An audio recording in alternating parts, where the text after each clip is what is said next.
And greetings. Happy Monday. Hope you had a great weekend. Welcome to the Steve Deace Show, live and on demand here on BlazeTV, radio and podcast. I am Steve Deace, Todd Erzin, and Aaron McIntyre. They're here with me as well. If you plan on joining us today, there's several ways you can do so. 888-900-3393. Steve at stevedeace.com is how you can email the program. That's DEACE. Like us on Facebook. Follow us on Twitter at Steve Deace Show, at Parler, at Steve Deace there. And then youtube.com/Steve Deace is where you can go to get free samples of this show that you can watch and then share with others at youtube.com/Steve Deace. Conversation today, coming up at the bottom of the hour. Read a good piece of analytical reporting over at the Daily Wire about polling. And, Fox News came out with another slate of polls that were very bad for Donald Trump late last week. One of his campaign spokesmen, who's a longtime friend of mine, Hogan Gidley, went on Fox News to basically call BS on their polls. And a conversation went back and forth with one of the anchors at Fox News defending the efficacy of their pollsters, saying, hey, I know these people, they're not doing fake news. And Hogan Gidley still dropping that the polls are fake news and not the numbers that they see. I'm not going to get into that. I'm more interested in the analytical way the Daily Wire approached this back and forth. And I think it is a vital tool because this is rarely done. What the Daily Wire did here is just rarely done. It's rarely done for sure within mainstream media circles, but even within our own realm, you don't see this very often. And I think it's important to understand the efficacy of polling because we're down to less than 100 days until the election now. And we're going to get more and more of it than ever before, the remainder of the way. So we're going to have that conversation because, one of our things on this show is we like to encourage people to critically think for themselves, right? So we're going to do that coming up at the bottom of the hour. Next hour, we're going to talk about racial reconciliation, like real racial reconciliation. What does it look like? How do you get there? And we're going to be joined by an individual that is attempting to build some of those bridges right here in my own city. And we're going to talk about that next hour of the show in our Monday Town Hall. But before we get to all of that, here is Aaron running down what happened while we were away. What happened while we were away, brought to you by the best news in quite some time. Grace Community Church in Southern California, pastored by Dr. John MacArthur, released the following statement recently regarding California's repeated attempts to shut down corporate worship in churches due to the coronavirus. Quote, in response to the recent state order requiring churches in California to limit or suspend all meetings indefinitely, we, the pastors and elders of Grace Community Church, respectfully inform our civic leaders that they have exceeded their legitimate jurisdiction, and faithfulness to Christ prohibits us from observing the restrictions they want to impose on our corporate worship services, end quote. When Pastor MacArthur got up to preach on Sunday, this happened.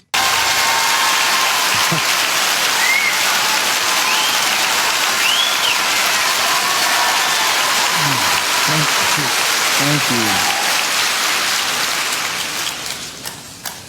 My, that's a little unusual. And now back to your regularly scheduled demise of Western civilization. Anarchy was the appetizer, main course, and dessert on many American cities once again over the weekend as thugs and rioters continued to protest only Allah knows what. In Austin, a Black Lives Matter rioter armed with an AK-47 was interviewed and said, I think all the people that hate us and, want to say to us are too big of a to stop and actually do anything about it. Later that evening, the protester was shot dead by whom authorities say was a driver of a vehicle who got into a confrontation with the rioters.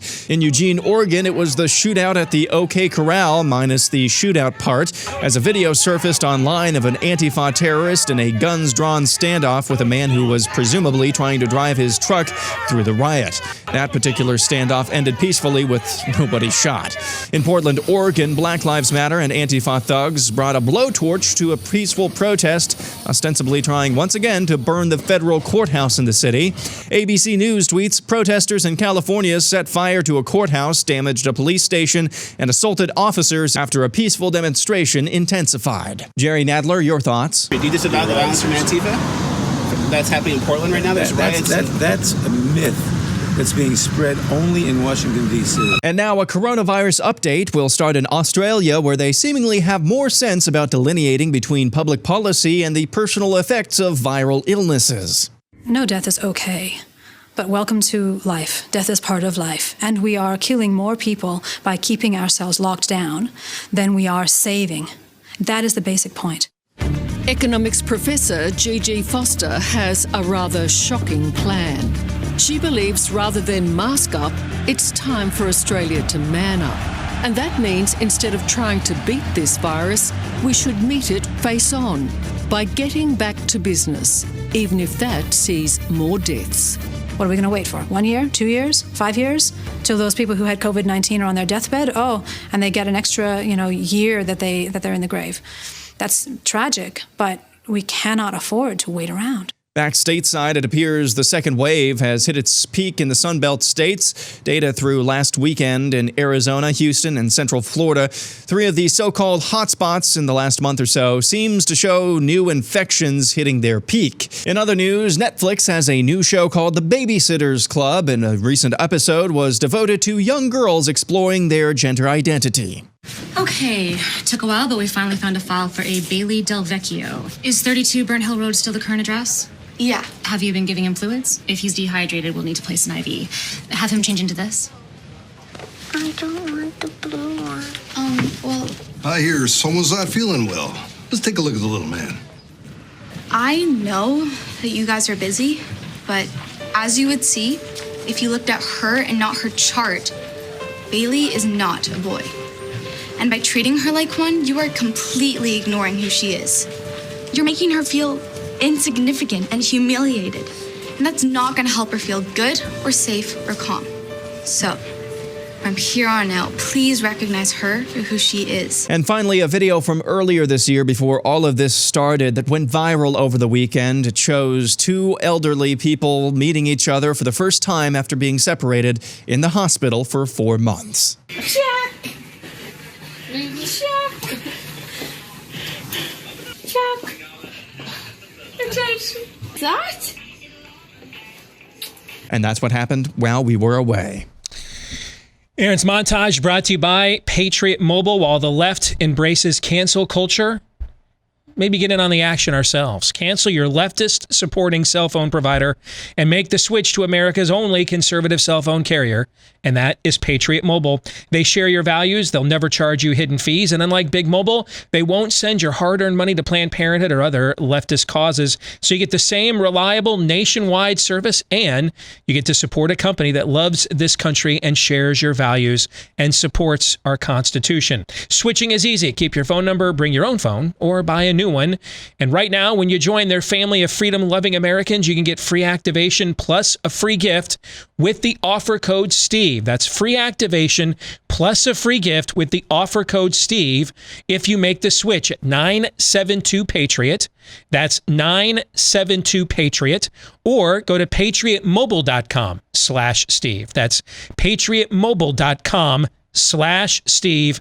Again, get a free activation and a free gift at patriotmobile.com/Steve. All right, let's get to what's in the montage. First, let me tell you this real quick. In the overtime today, we are going to discuss, I think it's the most important article I've read so far this year. And it's a column published over at Newsweek by one of the leading public health epidemiologists at Yale. I have no idea what this gentleman's core value system is. Pardon me. I don't know what his politics are, and I don't care. I don't care. I mean, I'm just going to assume, given that he works at an Ivy League school, it's probably likely that he didn't vote for Trump in 2016, and probably not for the reasons that we didn't. Okay? But who knows? I mean, maybe he's the needle in the haystack, but if I'm laying odds, those are probably pretty good, right? Very much so. Yeah. I mean, you have to, go on a blood oath that you wouldn't vote for a Republican like Mitch McConnell to be in the Ivy League health department these days, let alone one like Donald Trump. So what he wrote, though, a few days ago about hydroxychloroquine Well, let me just say this. I'm just gonna read this in the overtime later today, and we're gonna react to it. I think it needs to stand on its own, because what we've literally seen for the last going on 5 months now in America is something sick, very sick, maybe even evil. Really, when you think about it. For the last 5 months, one of the leading public health experts in this country wrote in the pages of Newsweek a few days ago that sectors of this culture are so eager to score partisan political points that they have recommended people die of COVID-19 who didn't have to. I don't know how else to put it. If what he's writing is accurate, that's the implication of this.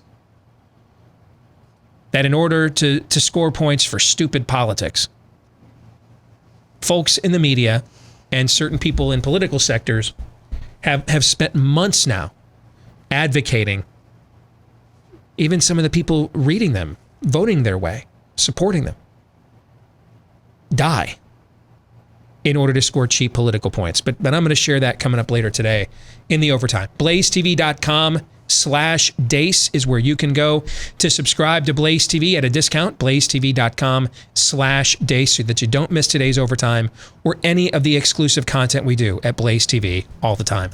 All right, let's get to the rest of what Aaron has in his montage. For those of you that are outside of the evangelical subculture, maybe I'll just try to take these in the order.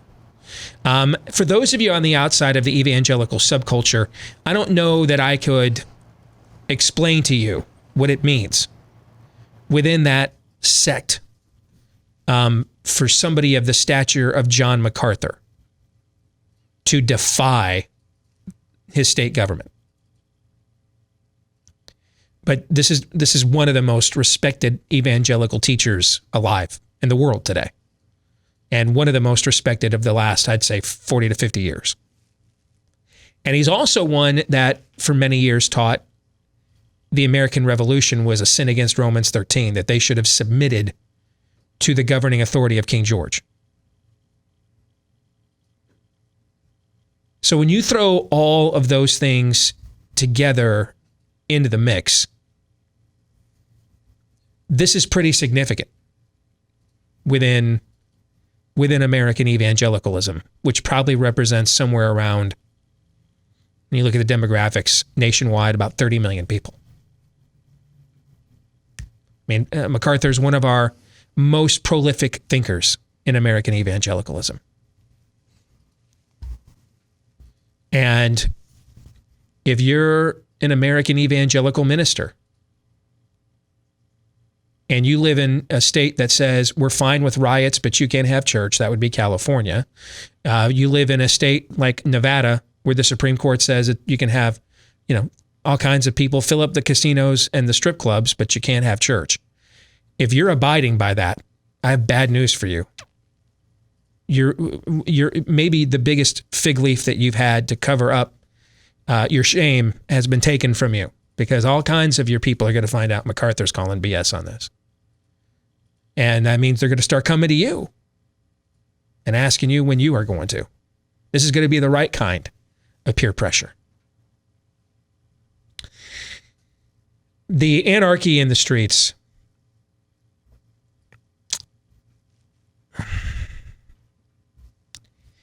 There's a debate happening on the right about this.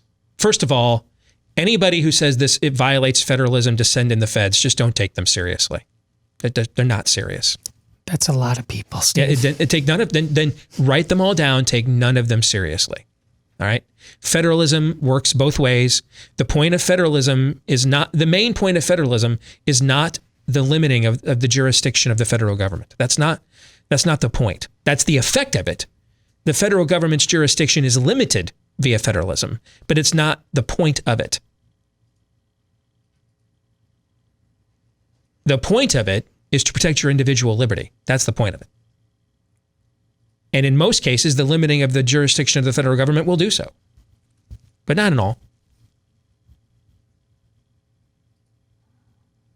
Can you guys think of a precedent? I'm trying to think in American history at all of Democratic governor, public officials, mayors who didn't want to enforce the law and subjected their people to lawless abuse instead, and a Republican president who sent in the feds to say, no, I took an oath to defend myself or to defend my country against people like you.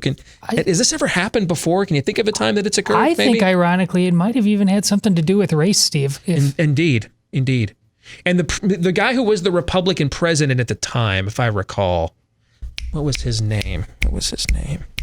I like... not ringing a bell. Oh, Ike. Yeah, that Ike guy. Did he know a thing or two about enemies to the Constitution, foreign and domestic? Had he had any prior experience with said fiends? Can you think of? I think he planned like a little skirmish or something like that. Yeah, like a private little show of force. Yeah. No one really noticed at the time. No. Right. I'm not seeing this. Yeah, a totally obscure event, right? Right. Yeah, exactly. That's a lie. Don't take any of those people seriously. And I don't even like some of them. They're all wrong. They're all wrong. No government has the right to do that which God says is wrong. They don't. And governments don't have rights. States don't have rights. Cities don't have rights. Counties don't have rights. We don't have government rights. We don't have civil rights. We don't have racial rights. We don't have group rights. We have God-given rights given to you as an individual, regardless of all those other identifiers, because you're fearfully and wonderfully made in the image of the God from whom our rights come. That's what we have. So I'm not even going to debate that. That's just not even worthy of discussing. What is an interesting debate is the idea that this is a trap. That Trump is being lured into acting here because it will cause bloodshed in the streets, and then they can turn around and call him an authoritarian. I think there is merit to that analysis. But meaning that I am sure that's what they will do. In fact, you're already seeing it, right? We're already seeing this pivot occur as Trump is now beginning to tepidly act. My definition of how I would act here might be a lot different than most of yours. I mean, my definition would be we'd be making examples out of people if it was me. Otherwise, there's no point to going in, right? Right. Yeah, I mean, we'd be making examples out of people. We'd be making you famous. We'd be embarrassing your mamas and daddies, all of you 97-pound Anafa wusses who are almost all white, whose daddy's got, in your cul-de-sac you grew up in, a coexist bumper sticker on his back bumper. I mean, we'd be, running the, whitehouse.gov, your name, making you famous. Here's another little dweeb, spoiled brat. I mean, my definition of how we should act here is different. Because I also think beyond the lawlessness, Islamists, people who really have the ability to do harm to this country around the world are watching us put up with this level of domestic unrest and asking themselves, what will they let us get away with around if we try it? That's the other reason I'd be making a very strong example. But the reason I disagree with the analysis is there's no lukewarm hell. Meaning Trump can't possibly become more unpopular by letting this go on, right? I agree. So in this situation, I'm not arguing this is an absolute, by the way, but in this situation, if we were just debating Chaz, and I didn't agree with it then. I mean, that's a foreign invading army. But if it was one particular city over and over and over and over again, while the rest of the country looked relatively calm, you could absolutely isolate this as, this is what happens when you let my political opponents get control, right? You could do that. And you can make an example out of them politically another way. This is systemic. And you can't go out there and argue this is what Joe Biden's America looks like when it's your America right now. It's what your America looks like. It's systemic. So I'm sure that analysis is correct of what the Democrats will do. I mean, this is an election year. They're not going to give him credit for anything. And I think if the shoe was on the other foot, I can't say that. And Chris Christie made sure to give Barack Obama a big hug before the 2012 election. Remember that? Okay. I do. Maybe even a kiss on the cheek. So you're right. If it was the other way around, sure. I mean, Republicans would bend over backwards to let... In fact, they'd probably be telling you, we're going to vote for our Republican nominee, but the Democrat president's better than him anyway. But in an election year, you cannot expect the Democratic Party is going to give Donald Trump credit for anything. It's not about what they think or the media thinks. It's about what the American people think. Too much of conservative thought is based on the bubble of reacting to mainstream left media thought. And we become trapped by it. So that even if we're reacting to that, we are allowing that to set the premise of our own agenda, our own talking points, our own thought processes every single day. It's just a reaction to them. So they're the alpha. What Trump needs to look like right now is an alpha. Bigly. So I don't see that there's any political loss whatsoever. If he were more popular on a personal level, and everything, we didn't have the corona fascism and everything else going on, you could see, and his polling looked better, and it looked like he was cruising to re-election. I could see an argument for, that was the George W. Bush argument in 2004, right? I'm personally popular, but my re-election numbers aren't good. Do we really want a whole bunch of body bags out of the Anbar province between now and the election and upset the Arab Street? Remember those arguments? Yes. Let's just win this election, then we'll take care of it. They won the election. 5 seconds later, they sent the damn Marines in and started slaughtering the bad guys. Okay? I get that argument. I just don't think it applies here. It's systemic. It's your country. It feels like things are coming apart at the seams. I think it's a terrible look for the president to look passive and wimpy. As he has, frankly. I think he needs to look stronger. And in essence, if you look at American history, when the American people in any era, in any generation, have been given a choice, even on issues they weren't sure where they stood, did they side with the side that looked strong playing its hand or the one that looked weak? They have always historically sided with the side that looked strong. Every single time. Every time. I mean, they agreed more with what John Boehner and his agenda was. That's why they voted to make him speaker. But they kept re-electing Barack Obama every time he spanked John Boehner on a daily basis. People always respect strength more. That's human nature.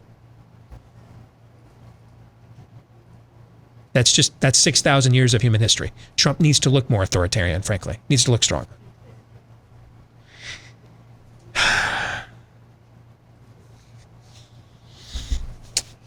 France, Germany, Spain, Australia, Vietnam,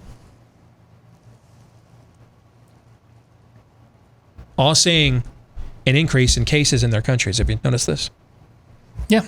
All these countries had massive lockdowns. Israel is another one. Israel is even now threatening not to send the kids to school in September. Benjamin Netanyahu has frankly been beyond ridiculous on this issue all year long. Terrible.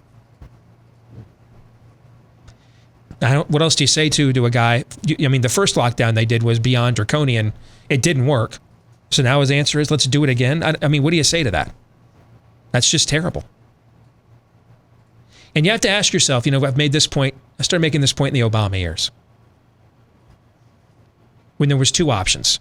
Are we just this bad at this? Or is it something else, right?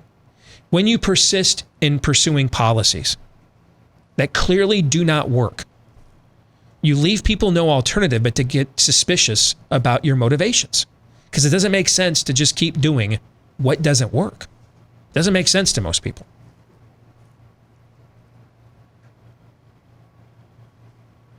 Why, that doesn't work. Why would you keep doing it?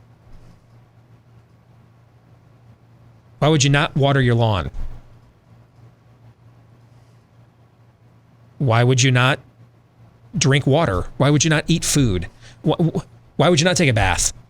When you don't do what obviously works and you keep doing what obviously does not, then people start asking, are you that dumb? And at first they'll think you're just that bad at this. But then after a while, they'll start getting more suspicious about your motivations. Would there be, as Twitter celebrates Vietnam's lockdown this morning, Would there be anything else in recent history that would have you suspicious that the government of Vietnam may not necessarily have the individual merits and freedoms and liberties of its people among the things that it cherishes? Todd, can you think of anything in recent history whatsoever? There's a lot of this going around. Yeah. They don't work. I wish that they actually did. We'd be out of this right now.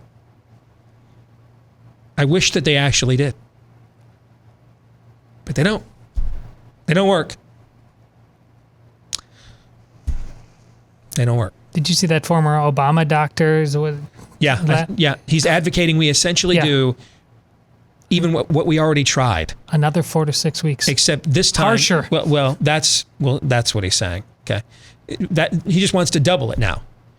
Like there's no essential workers now is what he wants. Like truckers are off the road, interstate travel's banned, everything. So no essential workers, a total quarantine. 10 years ago, when Barack Obama was president, is the last time we had a serious pandemic.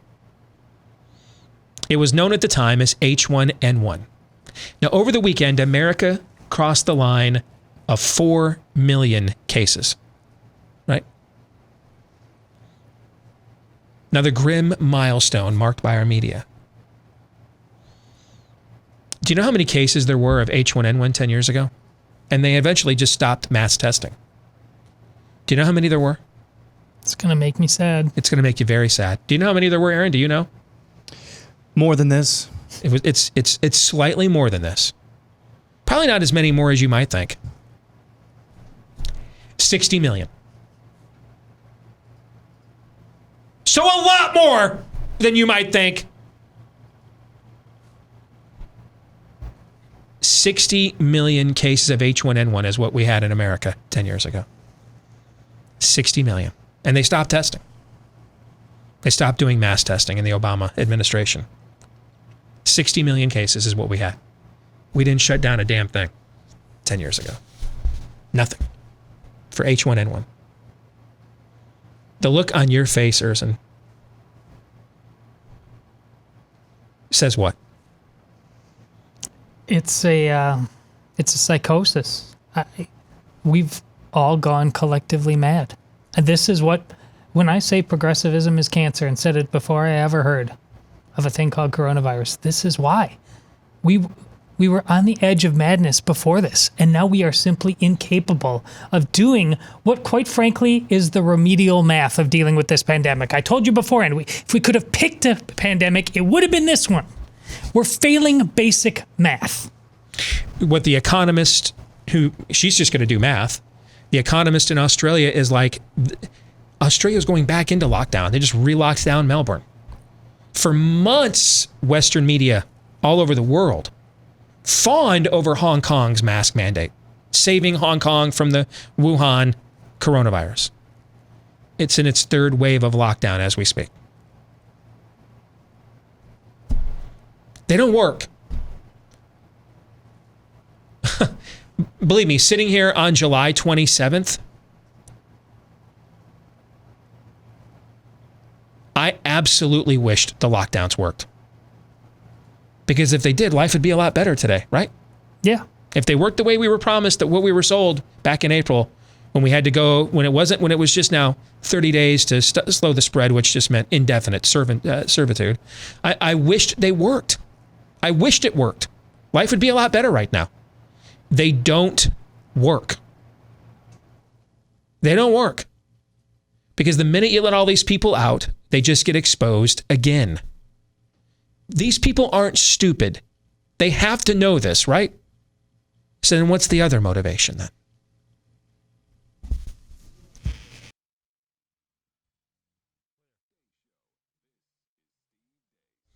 So let's have a quick conversation about pain, shall we?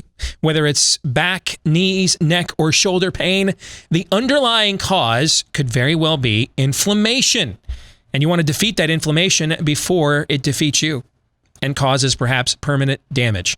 For some help in that fight, take a look at Omega XL, backed by 35 years of clinical research. 35 years Omega XL attacks the inflammation that is causing your pain. Pain relievers, topical rubs, they can help to mask, there's that word again, they can help to mask the problem for a time. But Omega XL neutralizes the inflammation that causes painful, stiff joints and muscles. I use this as part of my daily health regimen, particularly post-workout recovery. I'm seeing great results with it. I'd urge you to take advantage of their deal right now. Buy one, get a second bottle for free. So buy one, get one free when you order Omega XL right now at omegaxl.com/Steve. That again is omegaxl.com/Steve. One more time, omegaxl.com/Steve. You can also give them a call, 800-844-4888. 800-844-4888. So we are, I think today's 99 days until the election. I think that's true. I mean, in the years you've been either listening to this show or working for it, can you recall an election year, not just presidential, any election year, where there has been less breakdown of polling data? No, not even close. I couldn't even tell you what they say right now. Every other year of my career, I could tell you on a day-to-day basis what the current Real Clear Politics polling average was. Oh, yeah. And then could probably off the top of my head tell you what that means historically, given the benchmark of where we're at right now, right? Yeah, you Jones about those kind of things. Yeah, I couldn't tell you. I don't even know the last time I even looked at it. I don't know what it is. And I don't know how much it matters. I mean, if I thought it mattered more, I'd look more, right? Agreed. Because I'm just looking at the environment. And I don't believe anybody can get reelected president in an environment where this many people are unhappy and this many people are unemployed. In the end, someone has to be the villain. Now, we are in unprecedented times. So if the president can point people to another villain, then he can transfer some of that angst to that person. And then other factors can come to the fore. The fact that the Democrats nominated somebody who's mentally incompetent would be one of those, for example. Somebody who has clear dementia could be a factor. But he's got to clear the initial threshold first. When there's an incumbent, it's always a referendum on them first. Not always, not only, but on them first. They have to have an affirmative case for reelecting them. And then if they have an affirmative case, even if a majority of people don't even agree with that affirmative case, but it's credible. A majority of people at least affirm that there's a credible case, even if they don't personally don't like the incumbent. You can then make it a referendum on the challenger from there. But that's really hard to do, which is why traditionally most late deciders go with the challenger. Because if they wanted the incumbent, they would have likely already decided.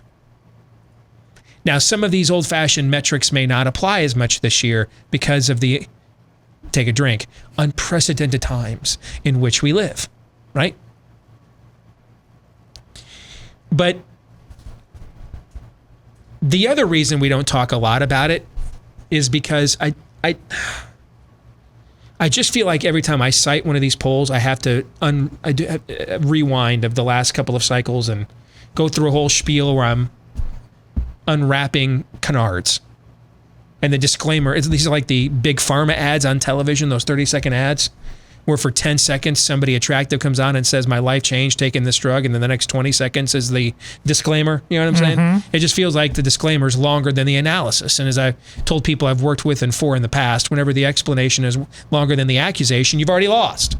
So if the disclaimers take this amount of time and I constantly have to reset it, then it's a pointless conversation.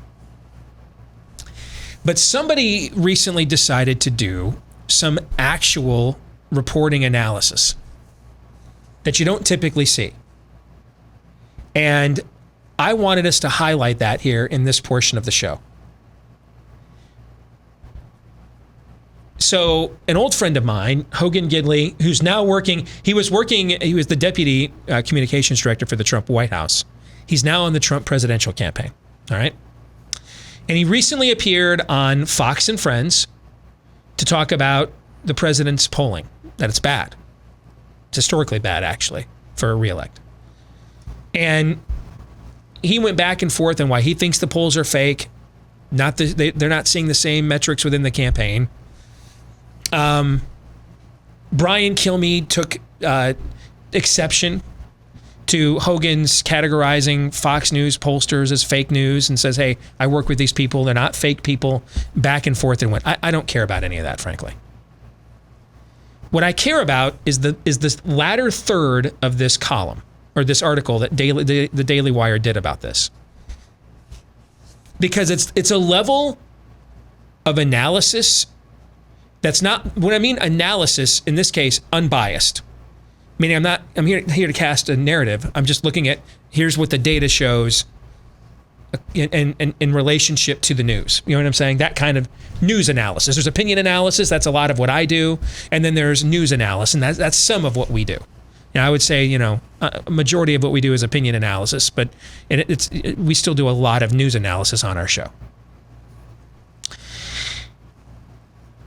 One of the things that Hogan was complaining about, and we heard this a lot in 2012, the whole skewed polling thing, remember that? There was even a very popular Twitter account about skewed polls. Now, here's the thing about skewed polling. When you can trust them, and who knows if you can right now. I'm not sure you can, which is another reason why I don't spend a whole bunch of time looking at them. But when you can trust them, polls do not just measure people's partiality, but intensity. Because the people who feel the most committed about something or someone are the most likely to take the time to respond to the poll. You want to let people know, right? Mm-hmm. Okay. Like when you look nice, you're more willing to have pictures taken than when you're not sure, right? Sure. Same thing. Okay. And so skewed polls, provided that they're not way out of whack. Hey, we have a plus 25 Democrat sample in Ohio. Okay, that's propaganda. All right. But if it's plus 4 or 5 and the state's pretty even, that's not necessarily flawed. It could measure the fact that right now Democratic voters are more intense and they're responding more. And in midterm elections in the Obama years, we had Democrats complaining about skewed polls on the Republican side. And then it turned out we had those midterm elections. Republican voters were far more passionate about voting in those elections, and you saw those results, right? Mm-hmm. So the Daily Wire, one of the things that came up was the poll that Fox had in Pennsylvania.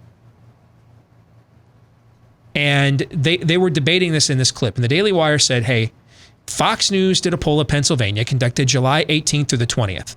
And the polling sample was as follows: 48% Democrat, 40% Republican, 12% independent or other. Now that seems really skewed, right? If you have 8 points of more Democrats, you're going to get a poll that's pretty favorable to Democrats, you would think, right? Okay. According to the Pennsylvania Department of State, as of June, there were 4,092,693 registered Democrats in the state, compared to 3,290,944 registered Republicans. Broken down by percentage, registered Democrats represent 47.6%, or 48% if you want to round it up. And registered Republicans were 38.3%, which means, if anything, the Fox News poll actually oversampled Republicans based on the demographic breakdown of voter registration in Pennsylvania. However, Hogan's contention, which is the Trump campaign's contention, is their voters are more passionate about their candidate. The voter intensity is on their side, right? If you look at the primary results, they point this out at Daily Wire as well. If you look at the June 2nd primary results in Pennsylvania, President Trump, facing no real challengers, pulled in approximately 934,524 votes, while Joe Biden pulled in 914,904, compared to Bernie Sanders, who had about 208,000. Those numbers show that, yes, I'm not debating that there's more passion for Donald Trump than Joe Biden, because if you add up what Joe Biden and Bernie Sanders both have, it's considerably more. right? It's a few hundred thousand, a couple 100,000 more votes than Donald Trump had. However, the numbers from that primary showed that 28.4% of registered Democrats in the state voted, but 30.5% of registered Republicans did, even though Trump's win was a foregone conclusion. So that shows that's real-time data that shows there is more fervor or passion for the candidate on the Trump side. That demonstrates that. Well, at the same time, it shows that its skewed polling sample is not out of the metrics of the demographics of Pennsylvania whatsoever. So does this mean the poll is accurate? No. Here's what it does mean, though. That fundamentally it is not flawed. The fundamentals of the Fox News poll are solid. But it doesn't mean its conclusions and findings are accurate. And here's why. Because when you see a poll in the media, I haven't reset this in a long time. Now's a good time to do so. When you see a poll in the media, well, provided it's a real poll and not just made up whole cloth to say what we want it to say. But when you see a real poll, you need to remember those aren't the real-time raw numbers. They're not just reporting back to you. We asked how many people. This isn't Family Feud. We polled 100 Americans on, what's the worst thing that can happen to you when your spouse leaves you, and here were the top 5 answers on the board. No, that's not what they're doing. Any schmuck could do that. Just make calls, check a box, and report back. Here's what everybody thought. No, the polls that you see are weighted based on the analysis of his or her own data by the pollsters themselves. That's where pollsters make their money. Their ability to interpret and then forecast based on the data that they accumulate. They're not data miners. They're data analysts. That's what pollsters are. A lot of times aren't even mining their own data. They hire call banks and people like that to do this stuff for them. Then the data is brought to them and then they determine and weigh what it means. And then you have to look at the accuracy of their ability to do that. Polling isn't just a snapshot in time, it's a forecast in time. It's what the person doing the polls thinks would happen based on the question at hand today. This is what people think today. But a good deal of what they think today is based on the analysis of the raw numbers, the raw data from the pollster themselves. Does that make sense? Yeah. Okay. So that is how the Fox News poll could be fundamentally sound. Right? It's not producing a voter breakdown any different than that much different than what exists in Pennsylvania now. If anything, it gave Republicans a 1.5 break. And there's also contention that there is more voter passion on the Trump side, as Hogan is asserting, based on what we saw in that primary in Pennsylvania a month and a half ago. But that doesn't mean its findings are accurate.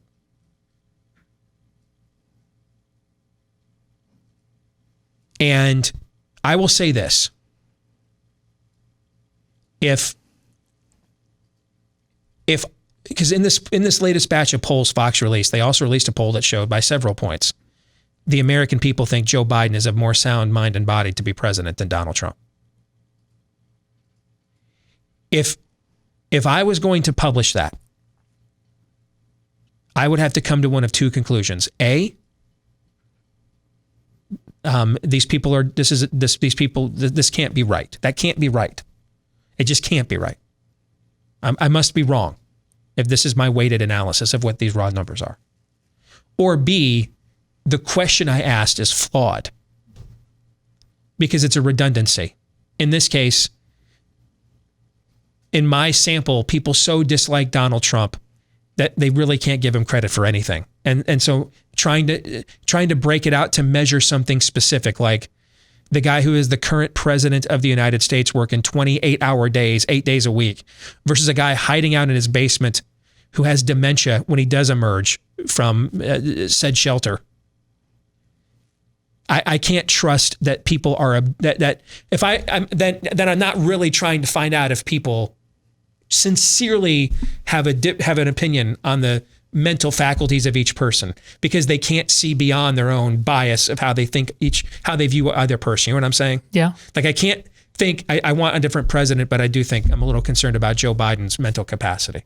If I come back with a poll that shows by like 6 points Americans think Donald Trump is crazier and more mentally unfit than Joe Biden, then either my sampling of this is biased and sucks, or the question itself is a flawed question in my sample because it's another way of asking the same question I already asked, which is who do you prefer, right? Right. And most people don't want to admit they're voting for someone that they know is mentally not competent for the office, right? Sure. So there's no point in asking the question.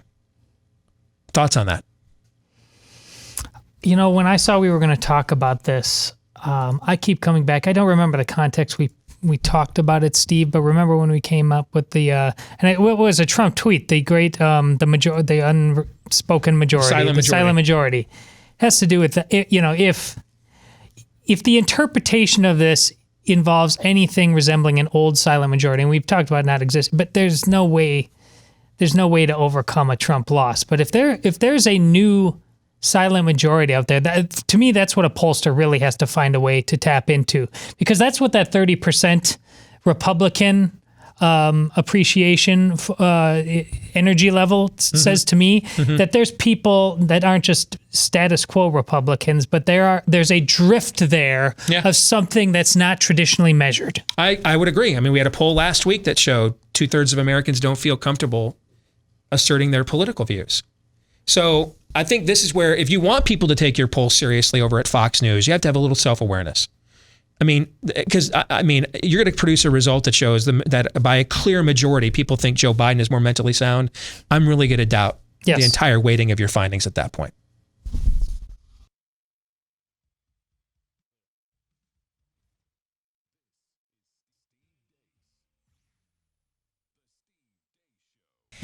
We're back with Hour 2, live and on demand here on Blaze TV, radio, and podcast. Steve Deace here with Aaron McIntyre and Todd Erzin. 888-900-3393 is the number.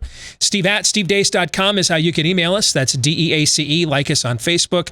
Follow us on Twitter at Steve Deace Show. You can also follow us on Parler at Steve Deace, and then go to our new YouTube page, youtube.com/Steve Deace. That's where we post free clips of this show that you can sample yourself and then share with others. If you're one of our podcast listeners, thank you very much to all of you. If you haven't done so yet already, make sure you hit that subscribe button. Leave us a 5-star review if you like us. If you don't lie, but maybe just keep that opinion to yourself. If you do like us, maybe even a little bit, though, totally embellish that, all right? And give us a 5-star review. Thousands of you have done this for us already. Keep those coming. They not only boost our fragile self-esteems, but they, for whatever reasons, I don't know how it works, that the algorithms, if they see people like a show, will then help that show find other people to like it. So that's how you can help us help you. So this hour for our Monday Town Hall, I want us to have a conversation as meaningful as we possibly can about something that is on the front burner in a lot of sectors in America right now, and that's racial reconciliation. But a couple of ground rules on this. I want this to be as apolitical as absolutely possible, because in my own experience walking this road in the past, that was the only avenue to building trust and successful relationships, was to destigmatize it politically. And instead, let's get together, people each fearfully, wonderfully made in the image of God, just who look different, maybe have some different experiences, come from a different perspective based on their pasts that they bring to the table in the conversation. But it's far more likely to be effective and meaningful if we remove the toxin of our political environment and just try to have these conversations as individuals. And a few weeks ago, I was introduced to somebody in my community, an individual trying to do just that. Watch this. When all the talking stops,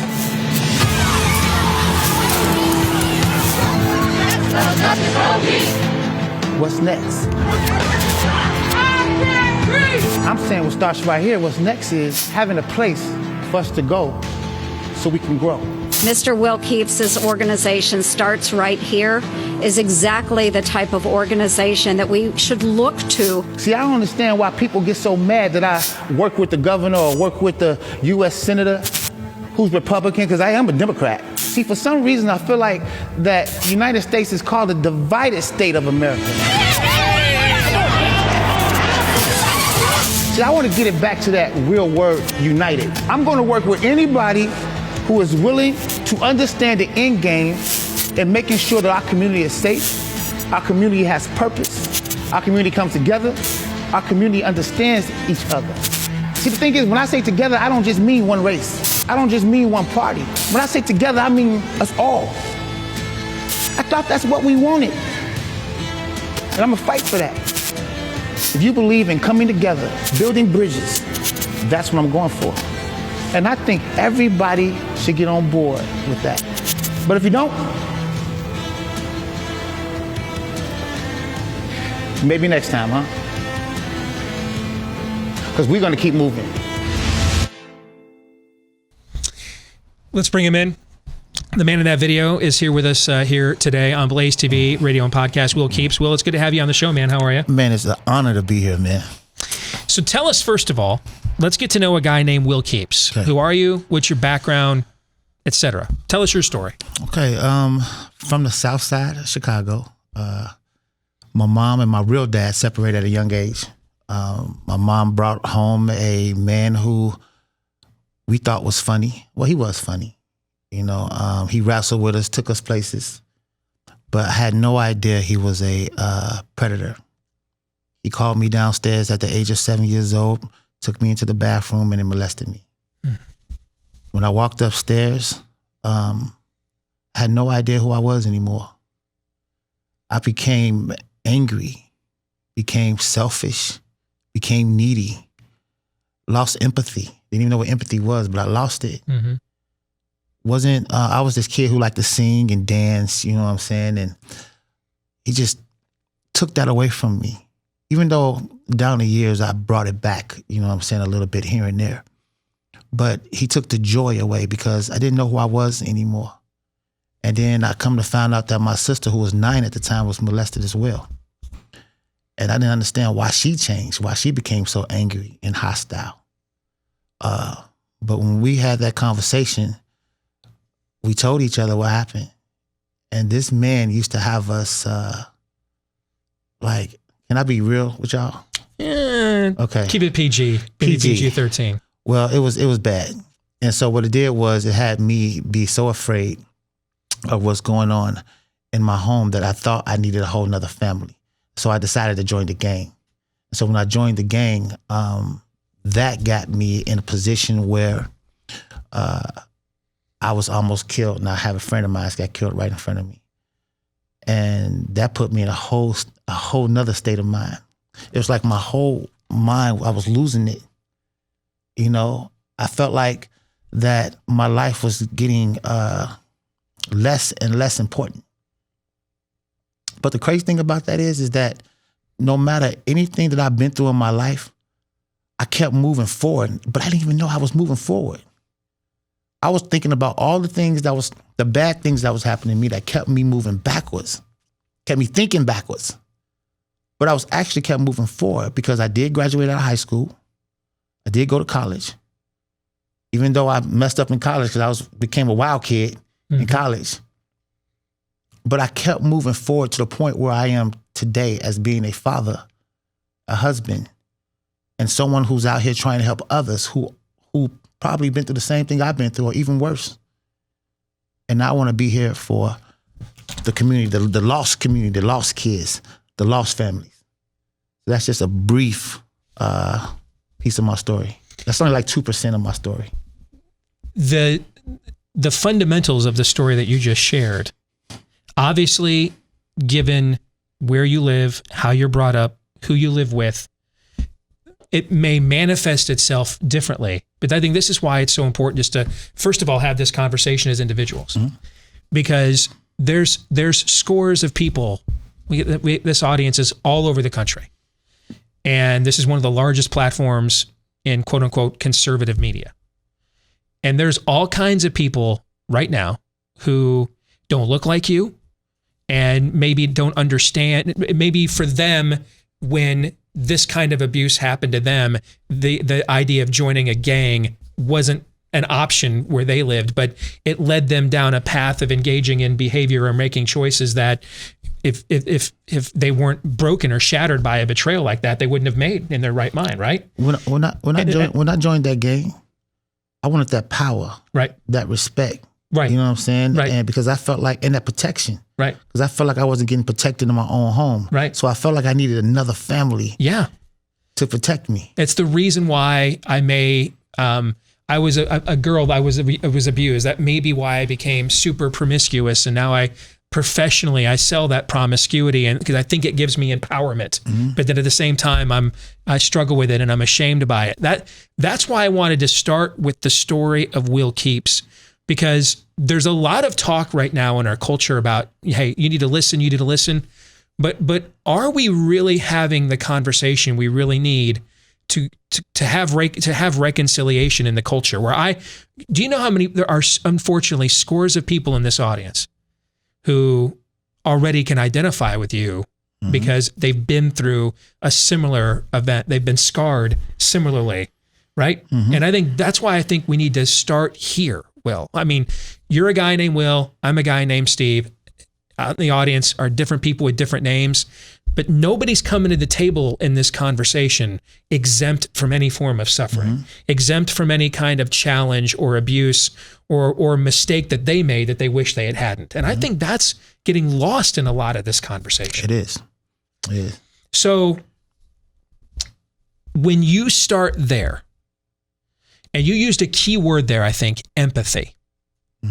I think that is something that is sorely lacking in our culture right now. Oh yeah, I lost it. And you know the crazy thing is that there was a story when I was in the hospital. When I was left for dead at 15 years old, I had to go to the hospital. My rival gang went back to that neighborhood and shot up the neighborhood, and a little girl got killed. Well, not my rival gang, the gang that I was a part of. A little girl got killed. And the crazy thing is, even though inside my heart I was mad that little girl got killed, you felt some vindication. I felt vindication. Yeah, like somebody stood up for you. I was 15 years old, and I knew that that's not who I am. But I was trying to be something that I'm not. I was becoming something that I hated. Like, how do I not feel for this? And when I am trying to feel for it, why am I fighting it? Why am I fighting it? Why am I saying I don't care? When deep down inside, all the way deep down inside, I cared. But to everybody else, I'm like, look what they did to me. It's like I was selfish, you know what I mean? So how did you end up back here in Des Moines? I kept getting in trouble. Once I left college, I done went to college for 2 years, and I messed up in college, so I had to come back to Chicago. And I kept getting in trouble out here, man. If I would have stayed in Chicago, I would have been dead. And I called my brother.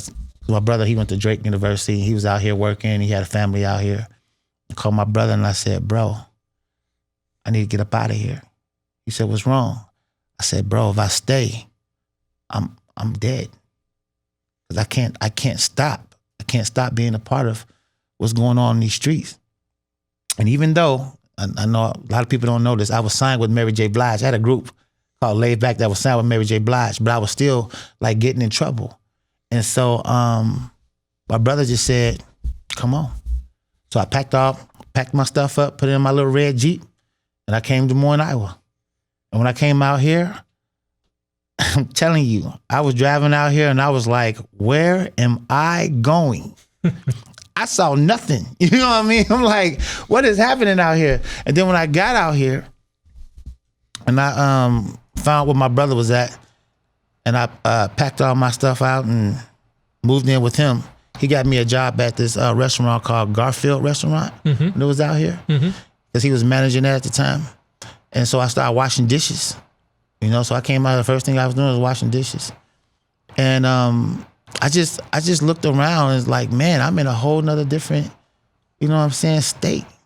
I'm in a whole nother different city. But it was something that I needed.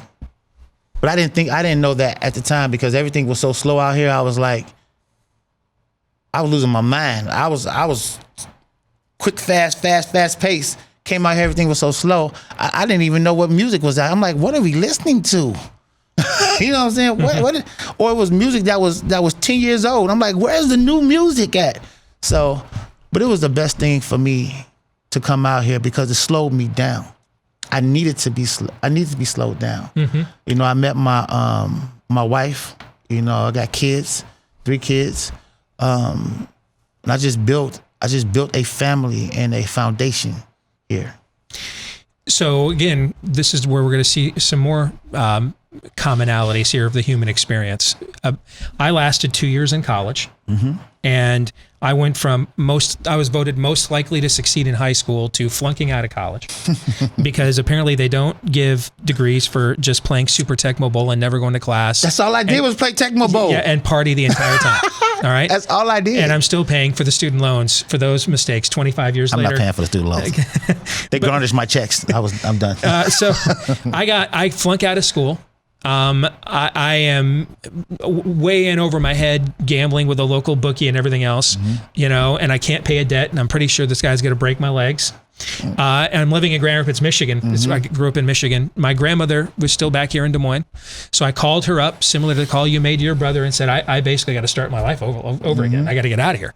I'm making terrible choices. Now, I wasn't I don't know, maybe the bookie might have killed me. I don't know. But I didn't have a pull to get into that particular manifestation as you described, but I was making very destructive choices.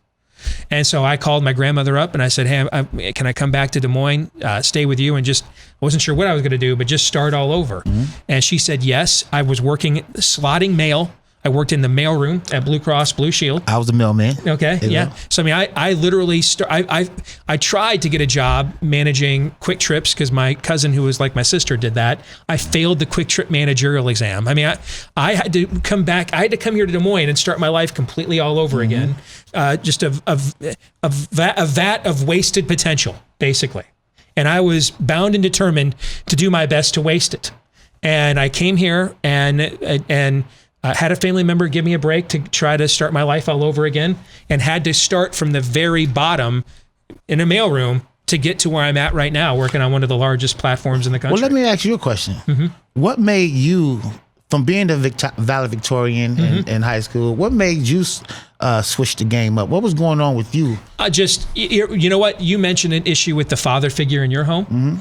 The stepdad that I had in my home, I realized that a lot of the things I did, I was always Mr. High Achiever, man. Sports, academics, I did it all, okay? And I realized when I got to college and got away from him that I did a lot of these things just to kind of get his approval and get him to notice me and to like me, and it never worked. And I really didn't know who I was. I didn't like, similar story to what you said. Really didn't have my own identity, didn't know what I was into, didn't know what I really cared about, what I was passionate about. And about the only thing I was really passionate about was chicks and Super Tecmo Bowl. Oh, yeah. That was about it. And video games and chicks it was. And so in the end, you are what you do, right? Yeah, you are what you do. Yeah. And I had to come here, similar story to yours. I had to hit the Control-Alt-Delete button. I had to grow up. I had to become my own man, even learn what it meant to become a man. And then eventually got married, had family, and that will grow you up really quick as well. But I had to hit a reboot as well. And I think, do you see this conversation that just took place in the last 10 minutes? Now, I am here wearing the kind of plaid shirt, that even most of the most uptight lily white golfers on the PGA Tour would probably never come out wearing in public. All right. Him and I do not look like. I mean, we are brothers. But can you? You would never see me in that shirt. No. No. All right. But did you see the commonality of the stories of our two lives here? How often does this conversation take place in our country and our culture? Just get rid of the politics and move it all aside for a minute. We're just people. And let's share our stories. And can you see how the difference in the areas of the country that we grew up in and what was going on in our neighborhoods made the temptations to act out different. His temptations to act out, joining a gang and stuff like that. We didn't have gangs in the suburbs where I hung out, okay? Where I lived. So the temptations are different, but the lure of why we were tempted to go to these places is very similar, very similar. We have a lot more in common than we think when we actually just sit down and talk to each other. And so that's what you're trying to do in our community right now, Will, is you're trying to get people to sit down and talk to each other. To what end? What's the end game here? This is the thing. There was a story where I'm sitting in my living room, and my 16-year-old, he was 16 at the time, and my nephew was 16 as well. And they came into the room and told me that they had a friend, one of their best friends got killed. His name was Terry Harris. And they were supposed to go over there within an hour. And he wound up getting killed by another friend of Terry's. Terry's friend killed him. Shot him in his own home because he was trying to steal some money. My kids came to me crying and was talking about what happened to Terry. And they was like, why don't you do something about helping the community?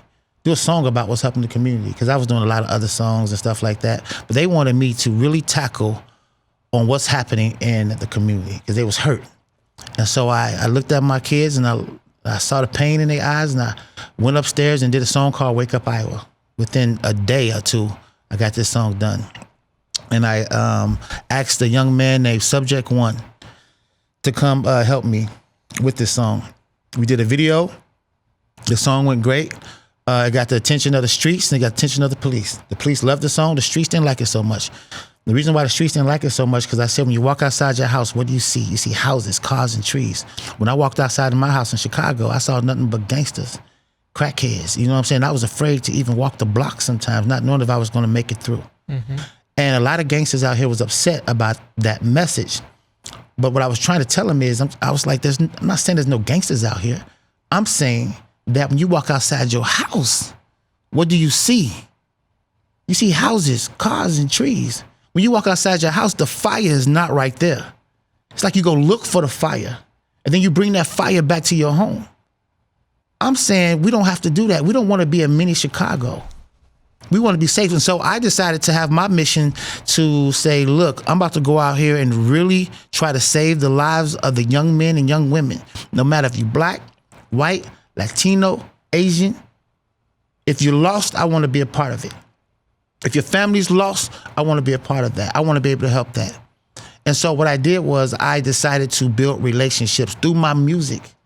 So I started having police chiefs in the music videos. I started having governors in the music videos. I started having mayors in the music videos, firefighters in the music videos, senators, representatives. You know, I started having community leaders, start having kids, going into the schools, having kids in the music videos, acting, dancing, doing all that stuff so I can build.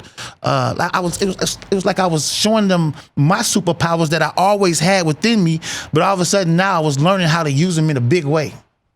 So I wanted to build relationship after relationship after relationship after relationship, because I tell everybody, in order to be successful, in order to beat the streets, in order to beat the gangs, in order to beat the drug dealers, I have to look just as beautiful as them. So I needed all the power that be to help me make that happen. I don't care if you're Republican. I don't care if you're Democrat. I don't care if you none of that.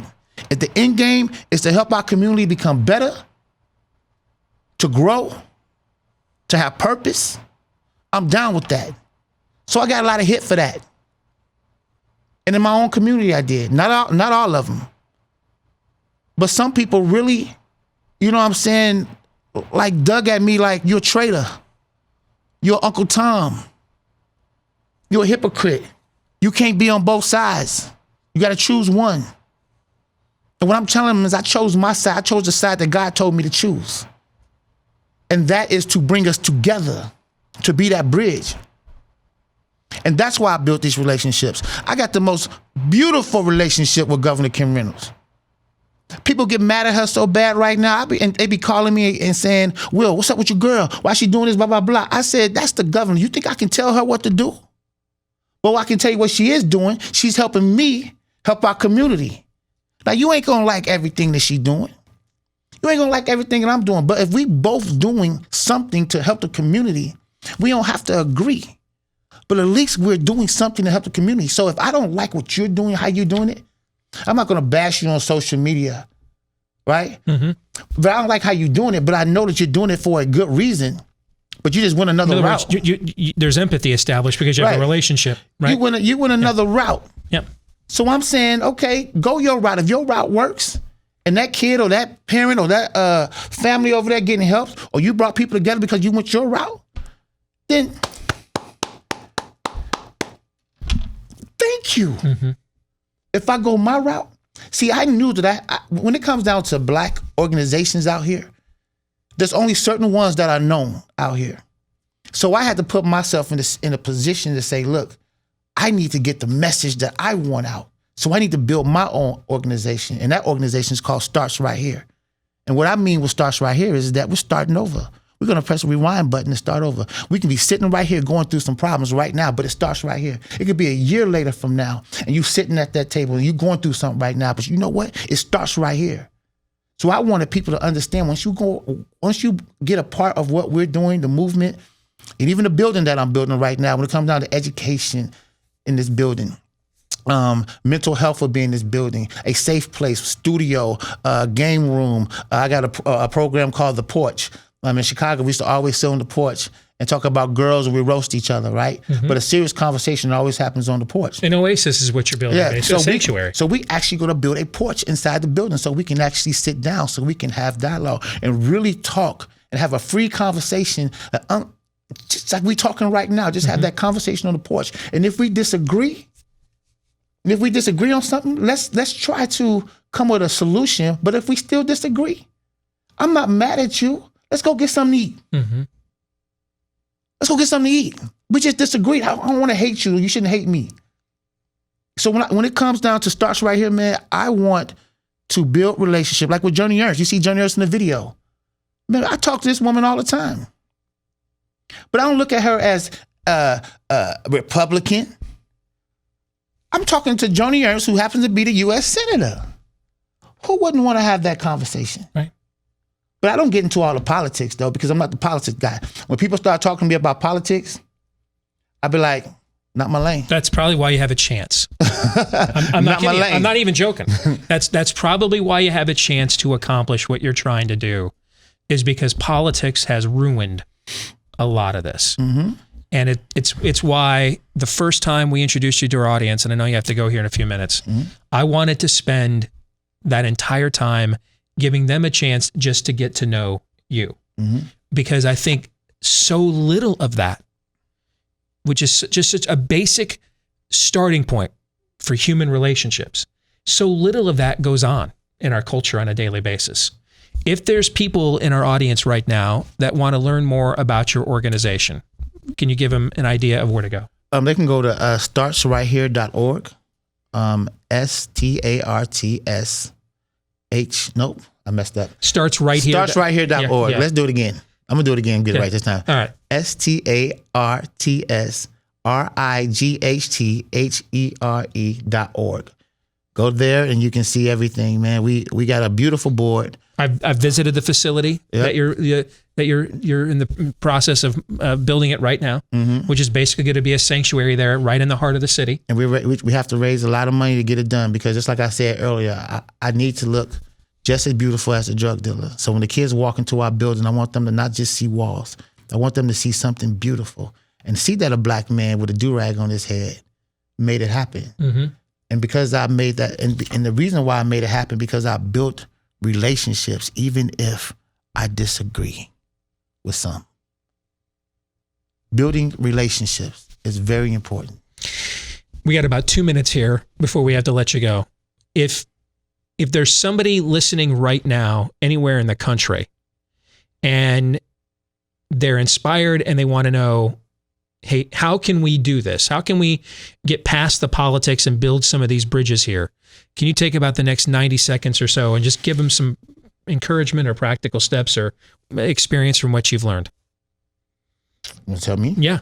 If you've got what encouragement or advice you could give in like the next 90 seconds. It's not about what you've been through, but it's how you get through. We had the conversation about our past. Mm-hmm. It's not about what you've been through, but it's how you get through.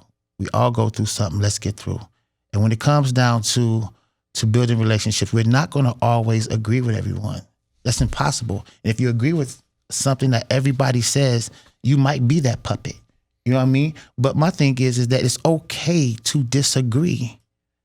So if we're going to talk about equality and talk about having the right to speak, then I Yes, I don't agree with you on certain things, but you have that right to say it.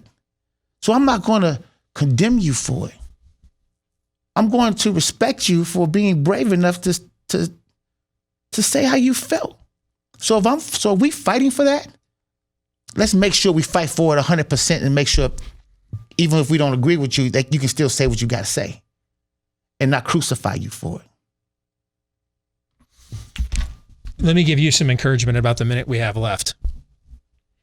Hold out making this about politics on any level for as long as you can, preferably forever.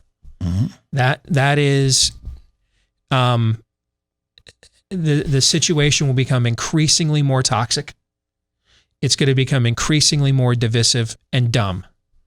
Like if it was like toxic and divisive, but like meaningful, we could find some way to put it aside and still do some of the things you're talking about. Mm-hmm. But it's just dumb and petty, with social media and everything else.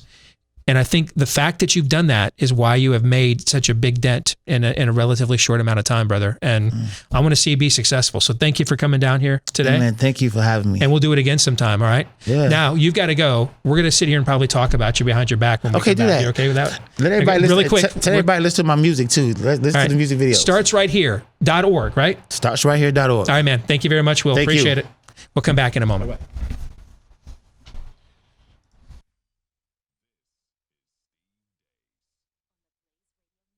Main reason we are buying so many supplements nowadays is because the good stuff has been stripped out of our food. You know, those vitamins, minerals, nutrients, antioxidants, prebiotics, probiotics, omega oils, etc. Stripped out of our food for mass consumption, long shelf life, mass distribution. And if you leave all that stuff in there, then the food spoils faster. So you want it to be fresher longer. So you take that stuff out. Unfortunately, that's the stuff we need from our food the most. So we need to put it back in for our own health. And that's why the supplement industry has become one of the most lucrative in the world. Well, sadly, the same thing has happened to our dog's food as well. If your pet loves the dry dog food stuff, chances are all the good, healthy eating that he needs, it's gone from his food and diet as well. That's where Rough Greens VitaSmart comes in. It is not a new dog food. It is a premium dog food supplement. So if you've got an established food your dog already loves, you don't have to change it up. But if my dog Cap is any indication, your pet's going to love it even more because Cap loves this stuff. You sprinkle this powder on top of their existing food and that's it. That's all you got to do. All the good stuff that was taken out is now right back in. And did I mention that our dog loves the taste of this stuff? So if you want to try the 14-day Jumpstart bag today for just $14.95 to see if you see a difference in your dog in 14 days or less, just go to roughgreens.com/blaze. That's RUFF for roughgreens.com/blaze. Again, roughgreens.com/blaze. All right, so Todd and Aaron, let's bring you into this conversation now as we continue on reacting our Monday Town Hall topic this week, a true look at racial reconciliation. And you guys were here listening to the conversation that Will Keeps and I were having. I'm not even going to ask any kind of a leading question. I just want to get, as John McLaughlin used to say, reaction, right? So reaction to the conversation, and then we'll take the conversation, our conversation from there based on your reaction to it. Aaron, I'll start with you. The first thing that really stood out to me was the symmetry, just sitting here, the symmetry of you and Will's story. It really is quite amazing that we're told we couldn't have more differences. It was just not too long ago that we went through on Overtime that graphic that the one of the branches of the Smithsonian put out about so-called white culture. All of that is reinforcing that we couldn't be more different. We couldn't be more separate. We couldn't be more divided. And for that reason, we need to achieve this political end or this cloaked cultural end. Cloaked is something else. When at the center of it, the things that really matter in our lives, that shape us, that forge us on the paths that God has put us on and that He's led us through, the things that really matter, there's really not that much difference at all. between you and anybody else. And it doesn't matter the pigmentation of their skin. The things that really matter. There's not a whole lot of difference.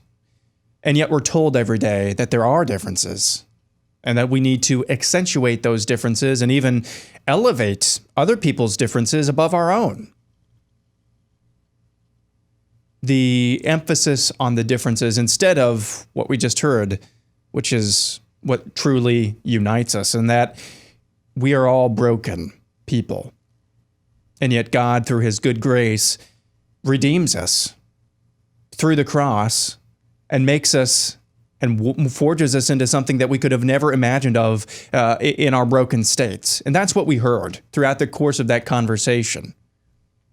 It was one guy, one broken guy with an amazing story, interviewing another guy with an amazing story who was broken in his own life as well. We don't hear that hardly at all.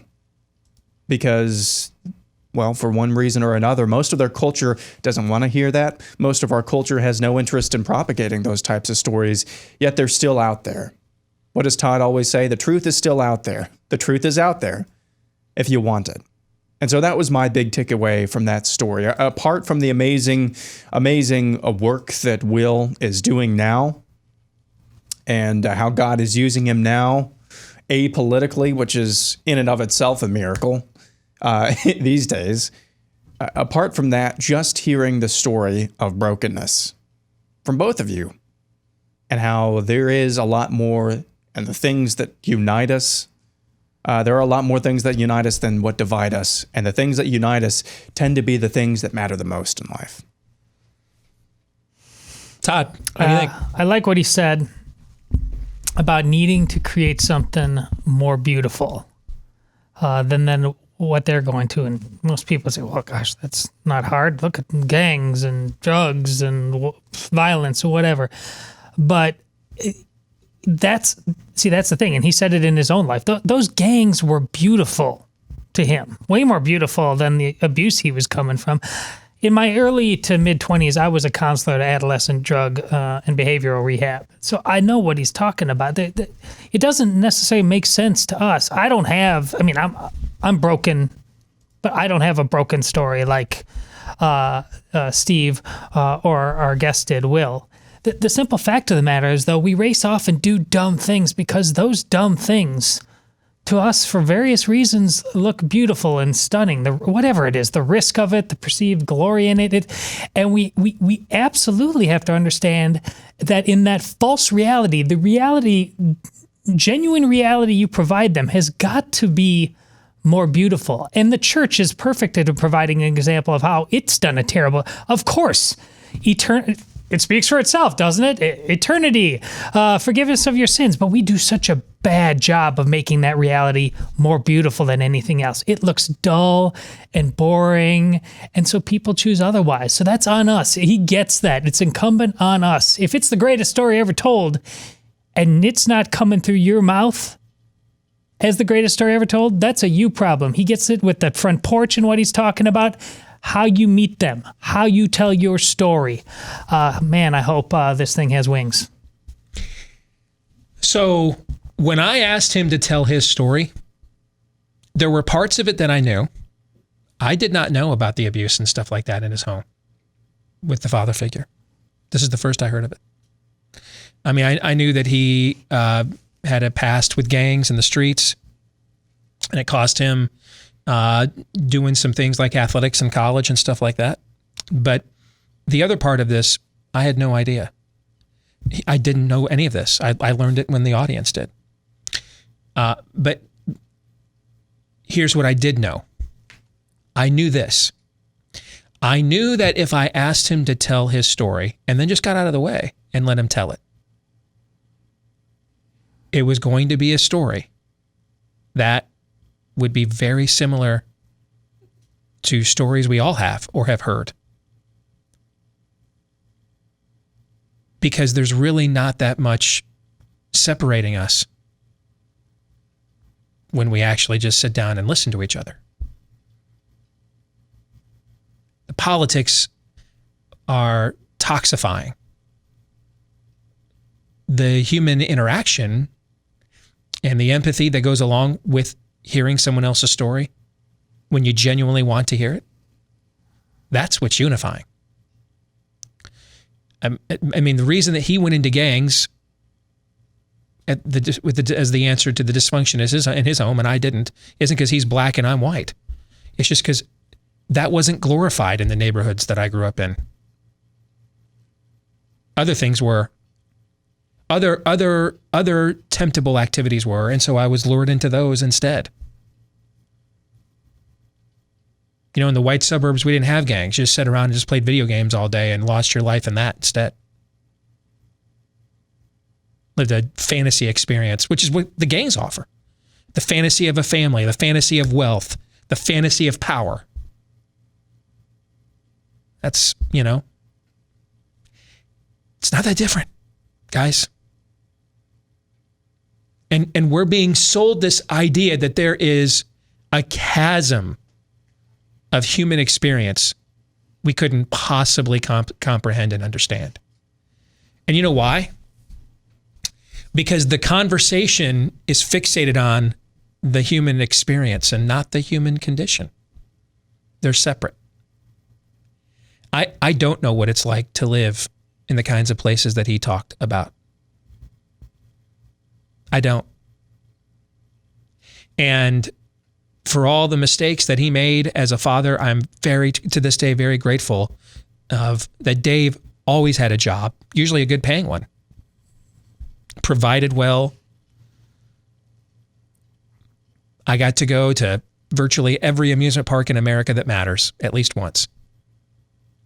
We took great vacations, went to ball games. It wasn't always bad. And I'm thankful for those times. I remember them fondly now, years later.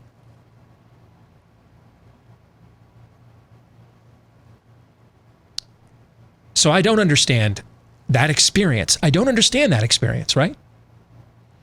But when we got to talking about what led us into our various experiences, the human condition, that I do understand. The innate need, desire for a dad, for that dad's approval, guidance. The innate desire as a man for significance. The innate desire to want to crush my enemies, which can at times lend me to lay down my life for my loved ones and be used as a good thing, right? But then at other times, as he described, it can become selfish and destructive at the same time. See, there's a difference between the human experience and the human condition. When we see each other through the prism of the human experience, it seems like, how in the world could the black guy with the do-rag and the white guy in the ridiculously uptight plaid shirt, how could they possibly find any common ground, right? Mm-hmm. But when we talk about the human condition, suddenly we're now brothers from another mother, aren't we? Absolutely. The stories have amazing, as you pointed out, Aaron, amazing parallels. Which is nothing new under the sun. I mean, there were white people locked arm in arm with MLK back then at that time. There's nothing new under the sun as far as concerned. This is why, by the way, I believe that the only way to have real reconciliation in the culture is through the church. The culture doesn't want to acknowledge the human condition.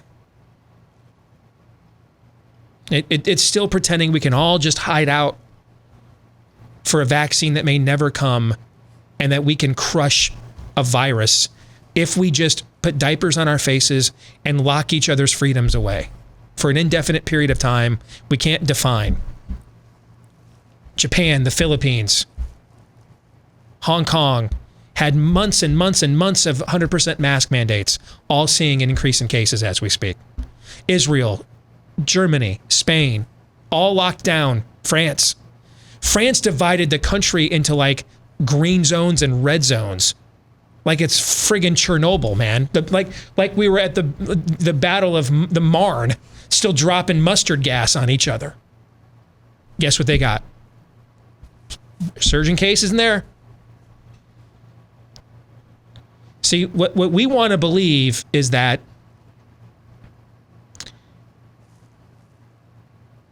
the human condition is just fine. And there's only one institution on this planet that knows better. And that's the church. The church knows the human condition is the problem. The problem. I've quoted him so many times on this show over the years, but this is one of my favorite quotes of his. When the Daily Mirror asked G.K. Chesterton to take part in a roundtable conversation with various other renowned thinkers at the time on what's wrong with the world, he famously wrote his op-ed, and it was one line. What's wrong with the world is me. Meaning the human condition is what's wrong with the world. We're what's wrong. Our brains are busted. And so often the people that we need our deepest needs met through are broken and can't meet them, or because of their brokenness, they then break us even further. And then we go out and look for destructive ways to get those needs met, further breaking ourselves and damaging those caught on the other end of the equation, and the cycle just sits on spin into perpetuity. I mean, I could have summed up what Will Keeps told you here, Romans 7. He's like, blew my mind. I'm still like going to class, I'm graduating, I'm playing ball, and I'm doing all this really dumb stuff. The good I want to do, I don't. The evil I don't want to do, I do. What a wretch am I? Who will save me from this? There is nothing new under the sun. The human condition is both the problem, but also what we all have in common.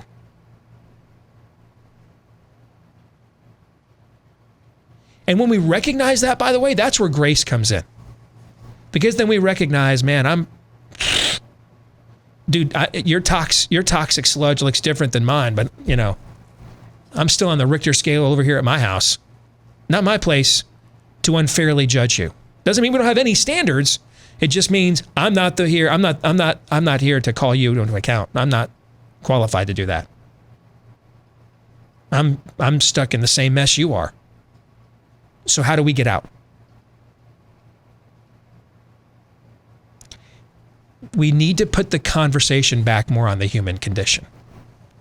That's where we're going to find common ground. Less on the human experience. And here's the other thing we never did. I never asked him once to speak for Black America. Nor did he ask me to speak for white people. I talked to an individual named Will Keeps. He talked to an individual named Steve Deace. Just one of those individuals happened to be black and the other one happened to be white. Stop anointing proxies and spokespersons for millions and millions and millions of people. They can speak for themselves. Each person can. Value them as individuals. Well, I know, but the media, we don't have to play along. Why play along? We don't have to do any of that.